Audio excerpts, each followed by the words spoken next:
খুচরা বাজারে কিছুটা বেড়েছে তেল, মাছ ও গরুর মাংসের দাম। তবে চালসহ অন্যান্য নিত্যপণ্যের দাম অপরিবর্তিত রয়েছে। নিম্ন আয়ের মানুষ বলছেন, আয় না বাড়লেও বেড়েছে ব্যয়, এজন্য ভোগান্তি বেড়েছে তাদের। মাজহারুল ইসলামের রিপোর্ট।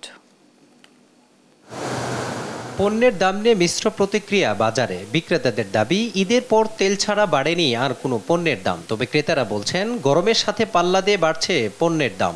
বাজার তো সেই একই চলছে, যা করার কথা ছিল তা হয়নি। আমরা তো খুবই হিমশিমের ভিতর আছি। সব কিছুর একটু দাম বেশি।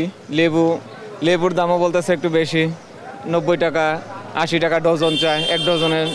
আমরা তো গরমে তাপের দাম তো শেষ হয়ে যাচ্ছি, তার মধ্যে দাম শুনলে মনে হচ্ছে আরো গরম লেগে যাচ্ছে।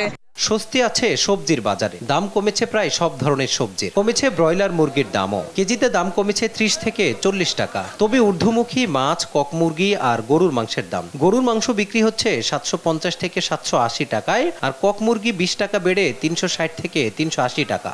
গরুর বাজার আগের থেকে অনেক চড়া, সেজন্য গরুর গোশতের দাম একটু বাড়তি। তো গরুর মাংসের দাম বেশি মনে হচ্ছে অনেক, যেটা আমরা কেনার মতো সাধ্য হচ্ছে না কি। এখন যে নদীর মাছগুলো আছে আগের থেকে কিছু পরিমাণ বেশি আছে, কারণ কি এখন নদী নালা শুকিয়ে গেছে, আগের মতন নদীর মাছটা আসে না, এর জন্য এখন দাম কিছুটা বৃদ্ধি হয়েছে। দাম কিছুটা বাড়ছে। রুই মাছের কেজি মনে করেন কিনছিলাম আমি তখন 250 টাকা অথবা 280 টাকা দিয়ে, এখন ওই মাছে দেখা যাচ্ছে আমার কাছে 320 টাকা 350 টাকা চাচ্ছে।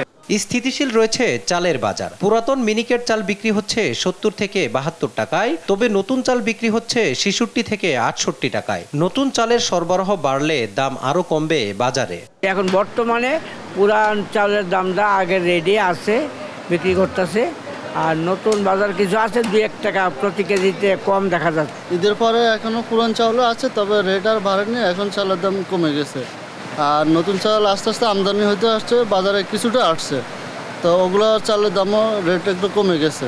ঈদের পর থেমে গেছে সরকারের বাজার তদারকি ব্যবস্থা, যার প্রথম ধাক্কা তেলের বাজারে। ক্রেতাদের দাবি, বাজার তদারকি বাড়ালে অস্থিরতা কমবে। মাজহারুল ইসলাম, দেশ টিভি, ঢাকা।